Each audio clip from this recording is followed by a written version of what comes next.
seeps out of it. This container is ground marble, and then it's reconstructed into this very, very fine container. This container breathes like a terracotta pot. It ages like a terracotta pot, so you get great patina of algae growth on the outside. It's a very, very attractive container. To plant this, what I'd like to see in the bottom is a good inch or two of gravel. You know, what's that gravel going to do, Mike? That gravel is going to help drain the pot so water doesn't sit in the container, and that the plants grow better during the summer. Okay. Once you get that done, we're going to grab this, and I'm going to put a couple inches of soil in there. Again, this is like a soilless media that's sterile? This is a sterile soilless media. It's been moistened slightly so that we have a little bit less dust to deal with. Now, when you're planting, it's important to get good texture in a container because it's going to be a display for you on your patio or on your balcony. So I like to have something that's going to give kind of an upright, slender effect, and something that's going to give me good color. So here we have that Pennisetum rubrum that we saw before. This is the Pennisetum rubrum, and this is one of the little osteospermum daisies from South Africa. So that's going to give me color, and as this Pennisetum grows, that'll fill out and kind of cascade this way, and then I'm going to get good color out of that, the osteospermum. Now see, I would be tempted to stop right here and say, uh-oh, this is all that this container can hold, but really, can you pack quite a bit into this? You want to pack them in a little bit. Okay. If you pack them in, you're going to get a good display right away, and then as long as you water it and as long as you fertilize, you're going to have a full container all summer. And is that the Ace of Spades sweet potato vine? Right. This is a sweet potato vine that you get potatoes out of. And what I like to do is add these things, add a variegated or a colored leaf to give the effect all summer of some color. And a bold foliage, a nice thin foliage, a good color effect, and then something cascading over the edge will give you a nice look the whole summer. So even then when your purple flowers aren't blooming, you'll still have the colors of the foliage here. And you'll have purple flowers. Eventually this Pennisetum is going to have a purple foliage also, and you have this color effect that goes throughout the container, and then that's offset by the silver foliage of the Helichrysum. How important is it to fertilize this? Would you use like a slow-release granular or do some sort of liquid fertilizer? I like to use slow-release granular. To let this set for about 2 weeks, 3 weeks, and then start applying fertilizer with this slow release. And how would you apply this? According to the directions on the container. When you're using fertilizer or any other container or any other chemical, you always want to follow the directions. And then you said it needs quite a bit of water. Again, how do we water the containers correctly? Well, it might need water every single day. Wow. So if you go on vacation during the summer, have your neighbor come over and throw some water on it. Any plants that really seem to work the best for our climate, some of the really hot summers that we get? During the summer, everything on the market that we're going to be seeing in the garden centers are things for our climate. Okay. So the annuals and perennials that you're seeing are really, really going to be good choices for anything in containers or in the ground. And I found in this area some things that thrive, like the Scaevola blue fan flower, really loves it hot. A lot of the Helichrysums can take the hot, they take the heat, and so a lot of the plants that you see here are great for this area. Right, and when you're siting the container, be sure that you site the container according to the plants that you have in it. If you have a shade-loving plant, put it in the shade. Don't try to make a sun plant out of it because it's just going to burn. So you'll have to be sure then when you're mixing your plants, you have all shade-loving or all sun-loving? Right, okay. right. This container has all sun-loving plants. And we looked at the variety. We had the plastic ones and now the granite one. Which ones, I mean, as far as watering, anything better than the other, or as long as you have the gravel in there, you can't go wrong? Well, this type of container that is porous, it's going to use more water than a plastic container.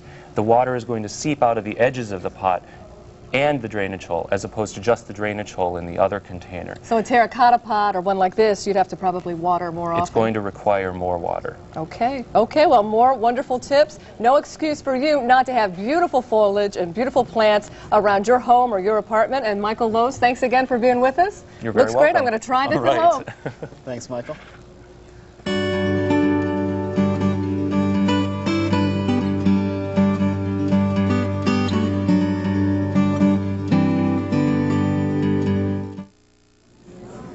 container gardens. Those are so much fun. That's what I do at my house, actually. And I'm learning a lot as I go along, a lot of trial and error. Well, you have 3 or 4 container gardens?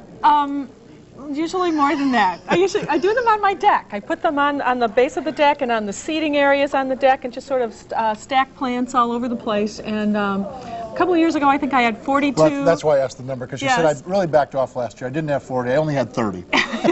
Well, but I've learned a lot. And one of the things I learned about pots, as a matter of fact, is that the plastic pots, while they sometimes don't take as much water, in my case, the plastic pots where I have my container gardens are all in the sun all day long. They never get any shade. And when you're talking about the dead of summer where it's 85, 90 degrees. And even more with the sun shining right on it. Those plastic pots will really bake that soil, and it can be almost impossible to keep those plants watered enough. So make sure when you're using them that you have a kind of a shady time of day as well as a sunny time of day. Well, you're full of tips. Container planting is so much fun. So and popular. He talked about textures, which I thought textures are so important, because when I've traveled to England or in the countryside of England or France, they are so great about being able to have these wonderful cascading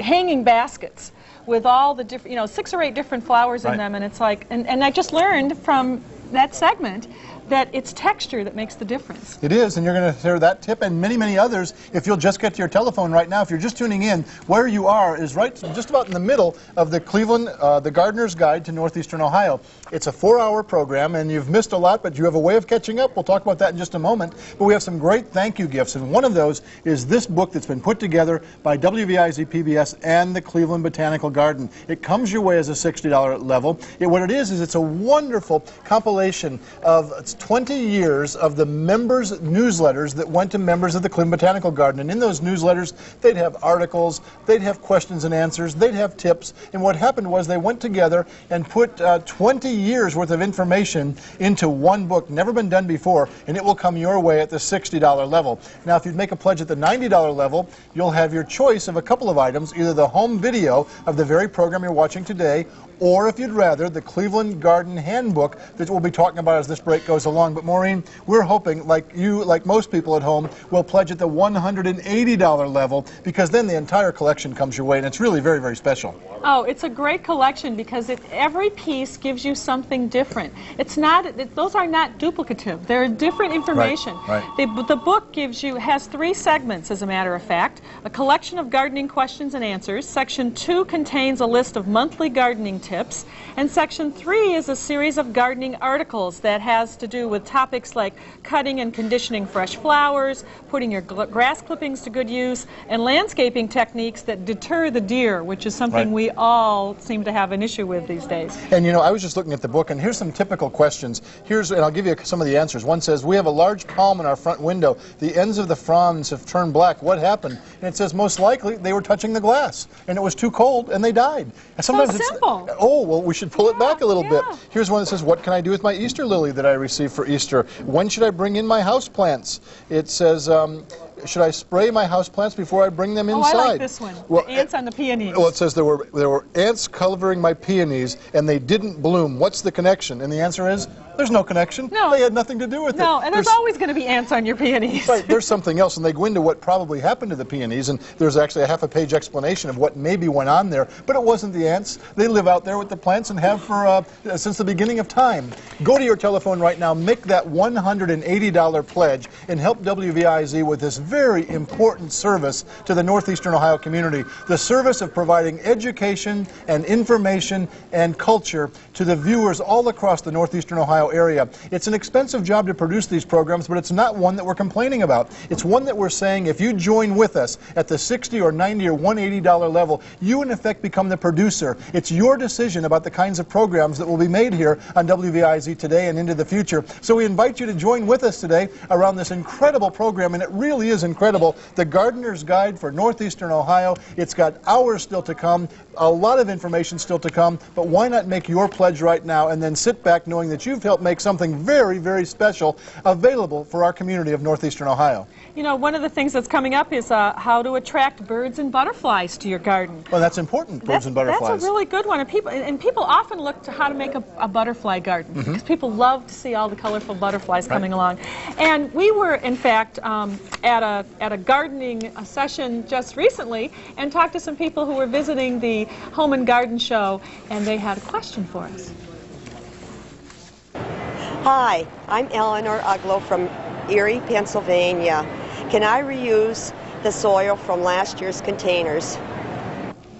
Well, if you happen to have the Gardener's Guide to Northeastern Ohio, and if you turn to page 17, you'd have the answer to that very question. And here's what it is. It says the ideal situation would be to replace all of last year's soil with new, fresh soil. But they say that's not always possible. But if none of your plants last year were diseased, or you didn't have any insect problems, the best thing to do would probably be to replace at least half of the soil to get new nutrients and new things into those that garden area. So that actually came out of the Ask Robin area of the Garden Center Bulletin in 1993. May of 1993 is when that question was asked. You know, the next question right after that one in the gardening book is one that I think a lot of people, this is where people tend to start often when they're doing outdoor gardening.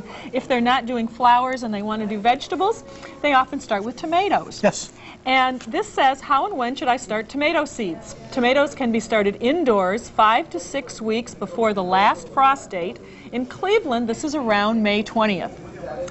So you count back 5 weeks from that date, and that's when you should sow your seeds. And it says many people make the mistake of starting them too early. And that's what happens when it turns out that you have plants that are too long and spindly by the time it's time to take them outside. It means you started too soon. Amazing information, and it's yours if you would just go to your telephone right now, make that $180 pledge to WVIZ PBS, and make sure that we can send you the complete collection of the question and answer book and the Cleveland Garden Handbook and the videotape that Maureen has in her hands. They'll all come your way as our way of saying thank you so much for making that pledge to WVIZ PBS. And remember, when you go to your telephone, bring your charge card, because we'd love to have you charge your pledge on your MasterCard, your Visa, your Discover card, or your check debit card. We're standing by, and we'd love to hear from you right now. Entertain your brain and support WVIZ PBS. When you call and pledge your support at the $60 level and above, using your Visa, Discover, MasterCard, or check debit card, your pledged dollars go to work instantly, bringing quality programming into your home. As our thank you, you'll receive a coupon worth $5 off of your next purchase of $50 or more at WVIZ's Store of Knowledge, located at South Park Center, Belden Village, or Beechwood Place. Thank you for charging your pledge to WVIZ PBS, where you belong. We have so many great items for you. One of the things we want to talk a little bit about at the $180 level, you know, we have the complete collection of the two pieces that are being produced exclusively for this program. But we came across this one. Great publishers here in town that do some wonderful local books, Maureen, had this book from Susan McClure, who unfortunately passed away just a couple of years ago. And she was putting together this incredible Cleveland Garden Handbook, and it's really fabulous. It has a section in here that I'm looking at right now, Chapter 2, Solving Common Problems, Pests and Predators. That thing we don't like to talk about with our plants in our gardens. What to do about aphids or black vine weevils or Japanese beetles or lace bugs. Do you even know what lace bugs are? I don't. Do you? You can identify these flying pests by their lacy wings and the speckled pattern they leave after feeding on the undersides of leaves. So, you know, pick up your leaves sometimes and look underneath. You know, sometimes when I've had problems with plants before, people have said, I said, well, you know, they said, well, they're probably diseased. Look on the underside and see if you have speckles or whatever. It's not always real evident on top. And all you have to do, if you have lace bugs, is treat them, spray them with a light horticultural oil.